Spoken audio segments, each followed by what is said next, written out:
China ಮತ್ತು Russia ಕೂಡ ಯಾವುದೇ ಸಂತಾಪವನ್ನು ಚೈನಾ ಮತ್ತು ರಷ್ಯಾದವರು ಈಗಾಗಲೇ ಸಂತಾಪವನ್ನು ವ್ಯಕ್ತಪಡಿಸಿದ್ದಾರೆ, ಇಬ್ಬರೂ ಸಹ ವ್ಯಕ್ತಪಡಿಸಿದ್ದಾರೆ. ಇದು ಆಗಿರೋದು ಸರಿ ಇಲ್ಲ ಅಂತ ಹೇಳಿ ಬಹಳ ಸ್ಪಷ್ಟವಾಗಿ ಹೇಳಿದ್ದಾರೆ.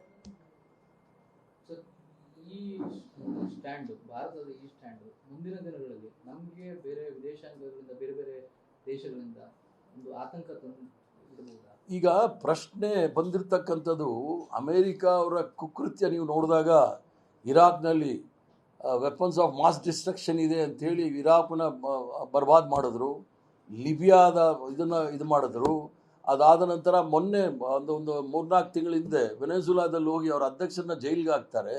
ಅಂದರೆ ಎಲ್ಲ ಸಾರ್ವಭೌಮತ್ವದ ಇರ್ತಕ್ಕಂಥ ರಾಷ್ಟ್ರಗಳಲ್ಲಿ ಅವರು ಯಾವುದಾದ್ರೂ ಒಂದು ರೀತಿಯಲ್ಲಿ ಹೋಗಿ ಅದನ್ನು ಅವರ ಹಿಡಿತಕ್ಕೆ ತಗೊಳ್ಳಿಕ್ಕೆ ಪ್ರಯತ್ನ ಮಾಡ್ತಾ ಇದ್ದಾರೆ. ಇದು ಖಂಡನೀಯ ಅಂತೇಳಿ ನಾವು ಮೊದಲು ಸಹ ಹೇಳಿದ್ದೀವಿ, ಈಗಲೂ ಸಹ ಹೇಳ್ತಾ ಇದ್ದೀವಿ. ಈ ಸ್ಟ್ಯಾಂಡ್ ನಮಗೆ ಬೇರೆ ದೇಶಗಳಿಂದ ಒಂದು ಥ್ರೆಟ್ ಆಗ್ಬೋದಾ ಮುಂದೆ? ಇಲ್ಲ, ಈಗ ಅಮೇರಿಕ ಮತ್ತು ಇಸ್ರೇಲ್ ಅವರು ಮಾಡಿರ್ತಕ್ಕಂಥದ್ದು ನೋಡಿದಾಗ ಅದು ಯಾವ ದೇಶದ ಮೇಲೆ ಬೇಕಾದರೂ ಅವರ ಪ್ರಭಾವವನ್ನು ಬೀರ್ಬೋದು. ಯಾವ ದೇಶವನ್ನು ಸಹ ಸರ್ಕಾರವನ್ನು ಬುಡಮೇಲು ಮಾಡಲಿಕ್ಕೆ ಪ್ರಯತ್ನ ಮಾಡ್ಬೋದು. ಯಾಕಂದರೆ ಒಂದು ಯುದ್ಧ ಆದಾಗ ಯಾರನ್ನಾದರೂ ಕೊಂದಿರ್ತಕ್ಕಂಥದ್ದು ನಾವು ಉದಾಹರಣೆಗಳು ನೋಡಿದ್ವಿ. ಒಂದು ಮಾತುಕತೆ ನಡೆಯುವಾಗ ಹೋಗಿ ಕೊಲ್ಲೋದಿದೆಯಲ್ಲ, ಅದು ಒಂದು ಮೋಸದ ರೀತಿಯಲ್ಲಿ ಮಾಡಿರ್ತಕ್ಕಂಥದ್ದು ಅಂದರೆ ತಪ್ಪಾಗಲಾರ್ದು. ಇದು ಎಲ್ಲ ದೇಶದಲ್ಲೂ ಸಹ ಯಾವ ಸಂದರ್ಭದಲ್ಲಿ ಏನಾಗುತ್ತೆ ಅನ್ನೋದು ಗೊತ್ತಾಗೋದಿಲ್ಲ. ಮೋದಿಯವರು ಇಸ್ರೇಲ್ ಪರವಾಗಿ ನಿಂತ್ಕೊಂಡಿರ್ತಕ್ಕಂಥದ್ದು ಕೂಡ ವ್ಯಾಪಕವಾಗಿ ಟೀಕೆಗಳು ಗುರಿ ಹಾಕಿದೆ ಸರ್. ಮತ್ತೆ ಅಲ್ಲಿ ನೇತನ್ಯಾಹು ಕೂಡ ಮೋದಿ ಅವರನ್ನ ಮೈ ಬೆಸ್ಟ್ ಫ್ರೆಂಡ್ ಅಂತ, ಮೈ ಡಿಯರ್ ಫ್ರೆಂಡ್ ಅಂತ ಉಲ್ಲೇಖ ಮಾಡ್ತಾರೆ. ಈಗ ಬೆಸ್ಟ್ ಫ್ರೆಂಡ್ ಅಂತಂದರೆ ಶೇಕ್ಸ್ಪಿಯರ್ ಹೇಳ್ತಾರೆ, people with common taste and common sorrow flock together, birds with the same feather flock together ಅಂತ ಹೇಳಿ. ಅಲ್ಲಿ ನೆತನ್ಯಾಹು ದೊಡ್ಡ ಕೊಲೆಗಡಿಕ, ಗಾಜಾದಲ್ಲಿ 60,000 ಜನ ಮಕ್ಕಳನ್ನ ಕೊಲೆ ಮಾಡಿರ್ತಕ್ಕಂಥ ದೊಡ್ಡ ಕೊಲೆಗಾರಿಕ. ಇಲ್ಲೂ ಸಹ ಗೋಧ್ರಾದಲ್ಲಿ ಇರ್ತಕ್ಕಂಥ ಒಂದು ಏನು 3,000 ಜನ ಹತ್ಯೆ ಆಯಿತು, ಅದರ ಕೆಟ್ಟ ಹೆಸರನ್ನ ಕೈಯಲ್ಲಿ ಇಟ್ಕೊಂಡಿರ್ತಕ್ಕಂಥವ್ರು ನರೇಂದ್ರ ಮೋದಿ ಅವರು. ಇಬ್ಬರು ಸಹ ಸೇರಿರ್ತಕ್ಕಂಥದ್ದು ನೋಡಿದಾಗ ಅದಕ್ಕೇನು ಹೇಳಬೇಕು ಅಂತೇಳಿ ಜನಸಾಮಾನ್ಯರು ತೀರ್ಮಾನ ಮಾಡಬೇಕು.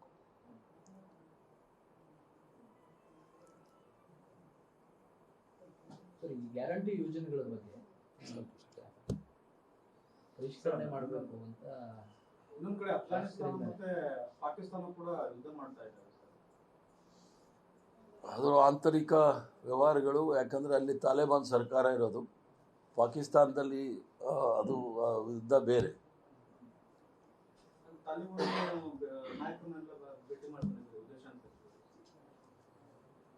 ಅದಿರಲಿ, ಅದು ಇನ್ನೊಂದಿನ ಮಾತಾಡೋಣ. ವಿದೇಶಾಂಗ ಸಚಿವರು ಮತ್ತು ಎಫ್ಸ್ಟೀನ್ ಫೈಲಲ್ಲಿ ಇರ್ತಕ್ಕಂಥ ಸಚಿವರುಗಳು ನರೇಂದ್ರ ಮೋದಿ ಅವರ ಮಂತ್ರಿಮಂಡಲದಲ್ಲಿ ಇರೋ ತನಕ ದೊಡ್ಡ ಪ್ರಶ್ನೆ ಚಿಹ್ನೆ ಇರುತ್ತೆ. ಅದಕ್ಕೆ ಇವತ್ತಿಗೂ ಸಹ ಅವರು ಉತ್ತರ ಕೊಟ್ಟಿಲ್ಲ. ಯಾಕಂದರೆ ಎಫ್ಸ್ಟೀನ್ ಫೈಲ್ ಬಂದಾಗ ಈ ವಿಶ್ವಗುರು ಇಸ್ರೇಲ್ಗೆ ಹೋಗಿ ಡ್ಯಾನ್ಸ್ ಆಡ್ಬಿಟ್ಟು ಬಂದಿದ್ರು ಅಂತ ಟ್ರಂಪ್ ಹೇಳಿದರು. ಈಗಾಗಲೇ 70 ಬಾರಿ ಈ ದೇಶಕ್ಕೆ ಅಪಮಾನ ಮಾಡಿರ್ತಕ್ಕಂಥ ಟ್ರಂಪ್ ಪಾಕಿಸ್ತಾನ ಇಂಡಿಯಾ ವಾರ ಆದಾಗ ನಾನೇ ನಿಲ್ಲಿಸಿದ್ದು ಅಂತ ಹೇಳಿದ್ರೇನು ಇವತ್ತಿಗೂ ಒಂದು ಚಕಾರ ಎತ್ತಿಲ್ಲದೆ ಇರ್ತಕ್ಕಂಥ ಈ ಒಂದು ವಿಶ್ವಗುರು ಇದಾರಲ್ಲ, ಇವರು ಬರೀ ಪಬ್ಲಿಸಿಟಿ ವಿನಃ ನೈಜವಾದ ವಿಚಾರಗಳನ್ನು ಪತ್ರಿಕೆಗಳಲ್ಲಾಗಲಿ ಅದು ಸಾರ್ವಜನಿಕರಾಗಲಿ ಹೇಳಲಿಕ್ಕೆ ಈಗಲೂ ಸಹ ಇಸ್ರೇಲ್ಗೆ ಹೋಗಿದ್ದ ಕಾರಣ ಏನು ಅಂತೇಳಿ ಬಹಿರಂಗವಾಗಿ ಅವ್ರಿಗೆ ಹೇಳೋಕ್ಕಾಗ್ತಾ ಇಲ್ವಲ್ಲ. ಅದು ವಿದೇಶಾಂಗ ನೀತಿ ಅಂತಂದ್ರೇನು? ಅವ್ರು ಬಂದು ಪಾರ್ಲಿಮೆಂಟಲ್ಲಿ ಹೇಳಬೇಕು, ಇಲ್ಲ ಸಾರ್ವಜನಿಕವಾಗಿ ಹೇಳಬೇಕಾಗತ್ತೆ. ಪತ್ರಕರ್ತನ ಕರೆದು ಪತ್ರಕರ್ತನೇ ಭೇಟಿ ಮಾಡೋಕ್ಕಾಗೋದಿಲ್ಲ. ಅವ್ರಿಗೆ ಭಾಳ ಮುಖ್ಯವಾಗಿ ಕಾಣ್ತಕ್ಕಂಥದ್ದು ಅಲ್ಲಿ AI ಸಮಿಟ್ನಲ್ಲಿ ಯುವ ಕಾಂಗ್ರೆಸ್ ಅವರು ಬೆತ್ತಲೆ ಪ್ರದರ್ಶನ ಮಾಡಿದ್ರು ಅಂತ ಹೇಳಿ.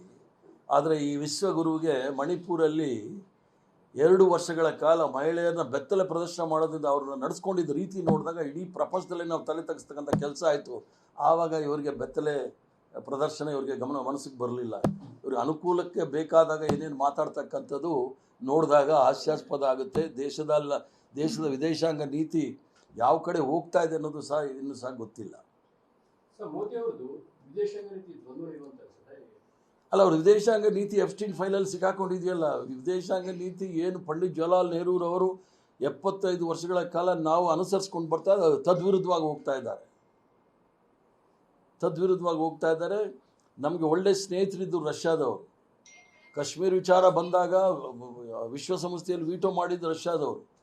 ಅವರೂ ಸಹ ಸಂಬಂಧ ಸರಿ ಇಲ್ಲ. ಕಾಂಗ್ರೆಸ್ ಪಾರ್ಟಿ ಇನ್ನೊಂದು ಮುಸ್ಲಿಂ ಲೀಗ್ ಆಗ್ತಿದೆ ಅಂತ ಹೇಳ್ತಿದ್ರು.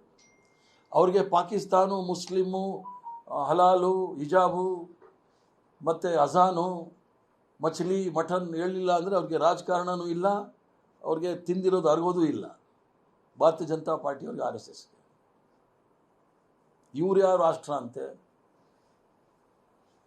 ಈ ದೇಶದ ಅತ್ಯಂತ ಹೆಚ್ಚಿನ ಗೋಮಾಂಸ ರಫ್ತಾಗ್ತಾ ಇರೋದು ನರೇಂದ್ರ ಮೋದಿಯವರ ನಾಯಕತ್ವದಲ್ಲಿ ಈ ದೇಶದಿಂದ ರಫ್ತಾಗ್ತಾ ಇದೆ. ಯಾವ ಮುಸ್ಲಿಂ ಲೀಗ್ ಅಂತ ಹೇಳ್ತಾ ಇದ್ದಾರೆ? ಆದ್ದರಿಂದ ಮನಸ್ಸಿಗೆ ಬಂದಂಗೆ ಅವ್ರದ್ದು ಸೋಷಿಯಲ್ ಮೀಡಿಯಾ ಇದೆ ಅಂತ ಹೇಳಿ ಏನು ಬೇಕಾದರೂ ಹೇಳ್ತಾರೆ ಅವರು.